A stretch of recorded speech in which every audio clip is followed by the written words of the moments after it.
অনেক দূরের এক দেশে ছিলেন এক দয়ালু জ্ঞানী রাজা, যিনি বিশ্বাস করতেন প্রত্যেক প্রাণীর ভেতরেই লুকিয়ে আছে এক অজানা শক্তি। কিন্তু সেই শক্তি জাগিয়ে তুলতে হলে কখনো কখনো ভাঙতে হয় নিজের নিরাপদ ঘেরটা। আজকের গল্প বাজ পাখির উড়ান, একটি গল্প যা শেখায় আমরা সবাই উঠতে পারি যদি সাহস করে ভয় নামের ডালটা কেটে ফেলতে পারি। অনেক দূরের এক দেশে ছিলেন এক রাজা।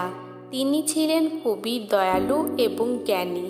একদিন তার জন্মদিনে একজন দূত তাকে দিল এক বিশেষ উপহার, দুটি ছোট বাজ পাখির ছানা।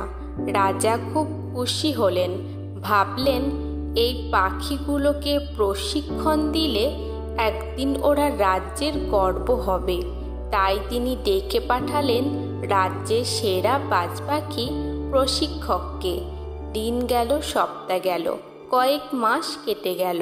অবশেষে একদিন প্রশিক্ষক রাজাকে জানালেন, মহারাজ, এক পাখি দারুণ উড়তে শিখেছে, আকাশে উড়ে শিকার ধরে, সে সত্যি অসাধারণ। রাজা হাসলেন, কিন্তু জিজ্ঞেস করলেন, আর অন্য পাখিটা? প্রশিক্ষক মুখ নিচু করে বলল, দুঃখিত মহারাজ, সে একদমই উঠছে না। প্রথম দিন থেকে একই ডালে বসে আছে, না নড়ছে না চেষ্টা করছে। রাজা চিন্তায় পড়ে গেলেন। তিনি চিকিৎসক আনলেন, পণ্ডিত আনলেন, জাদুকরকে ডেকে বললেন, যেভাবেই হোক পাখিটাকে উড়াও। কিন্তু কেউই সফল হলো না। প্রতিদিন সকালে রাজা জানালার বাইরে তাকাতেন, দেখতেন সেই একই চিত্র। একটা পাখি আকাশে উঠছে আর একটা চুপচাপ ডালে বসে আছে। অবশেষে হতাশ রাজা ঘোষণা দিলেন, যে এই পাখিটিকে উড়াতে পারবে তাকে আমি পুরস্কৃত করব। পরদিন সকালে রাজা জানালার দিকে তাকিয়ে হঠাৎ চমকে উঠলেন। বাজ পাখিটি আকাশে উঠছে, ডানা মেলে সাহস নিয়ে মুক্ত আকাশে ঘুরে বেড়াচ্ছে সে।